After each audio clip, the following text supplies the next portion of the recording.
Anong nangyari din eh. Ito muna tayo. Alright. So ayun, good morning.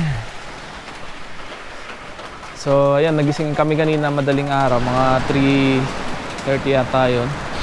Nagising ako sa lakas ng ulan saka hangin So gawa doon sa sa Baguio. Ayan, buti na lang ganun lang ka hindi sobrang lakas. So nakakuha tayo ng nakakuha ulit ako ng 3 bayabas. Sarap, no? And sana hindi na lumakas yung bagyo, tsaka makapaalis na dahil sa susunod na araw luluwas na tayo and sana ay may biyahe na yung barko, So nandito tayo sa highway. Yung ilog umapaw kanina. May bagyo, So tila na yung ulan.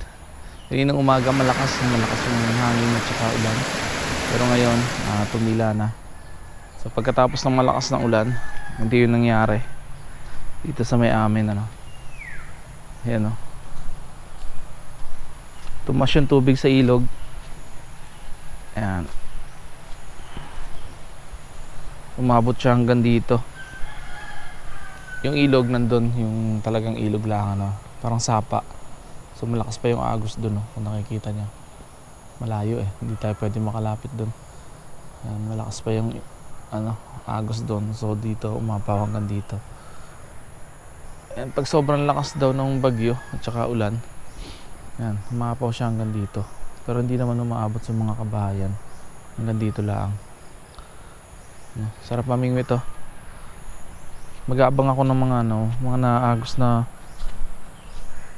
buko, wala naman, Kanina meron pero nakalusot. Malamang naandun na yung mga buko na agos, Sarap mamingwit, may mga isda dyan, mga hito, dalag.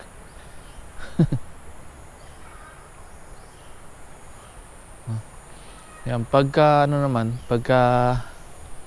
katulad na ito na wala ng ulan, siguro wala ng 1 oras, liliit din agad yung tubig, So ganyan dito.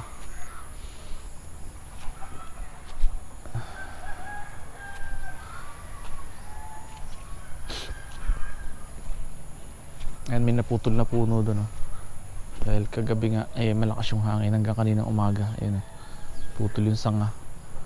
Ayan, may bumagsak na dahon ng nyug dito. Ayan. Na yun,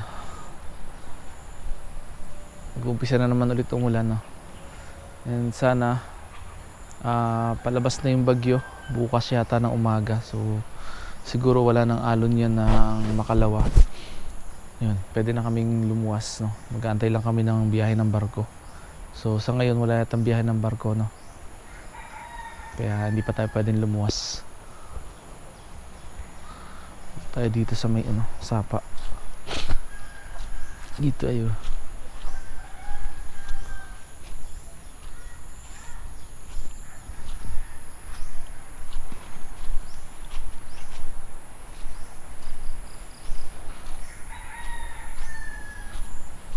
Alam ko may sapa dito.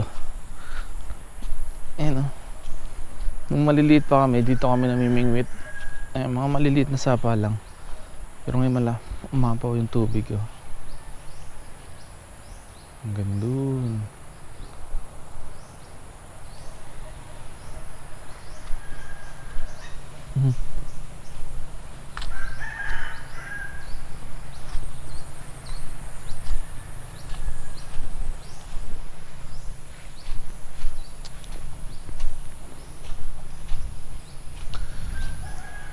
So yun lang, ingat-ingat po tayo, medyo masama pa yung panahon.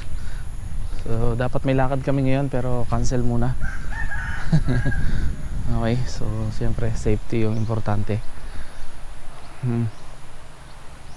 Ayan, maambo na naman. Okay, so silong muna tayo, baka magkasakit. Okay, so abangan nyo lang yung ano guys, mga video natin, no? Marami akong i-upload soon. Kaya hindi pa lang ako makapag-edit ng video. Wait, dito tayo sa may kubo. Ayan, may kubo dito. Dini.